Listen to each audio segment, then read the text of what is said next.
How to learn new control panel for Dnor Turbo 880. Identify your gate type and select the button correctly during learn process. This button 4, no electric lock. This is 4 swing gate with electric lock, and this button 4, folding gate with electric lock. Connect the panel to power supply, either battery or AC. Take the existing remote control. Put the remote closely to the panel. Hold this program button here.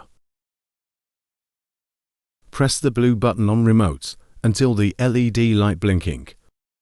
Do not release it yet. Learn process is done.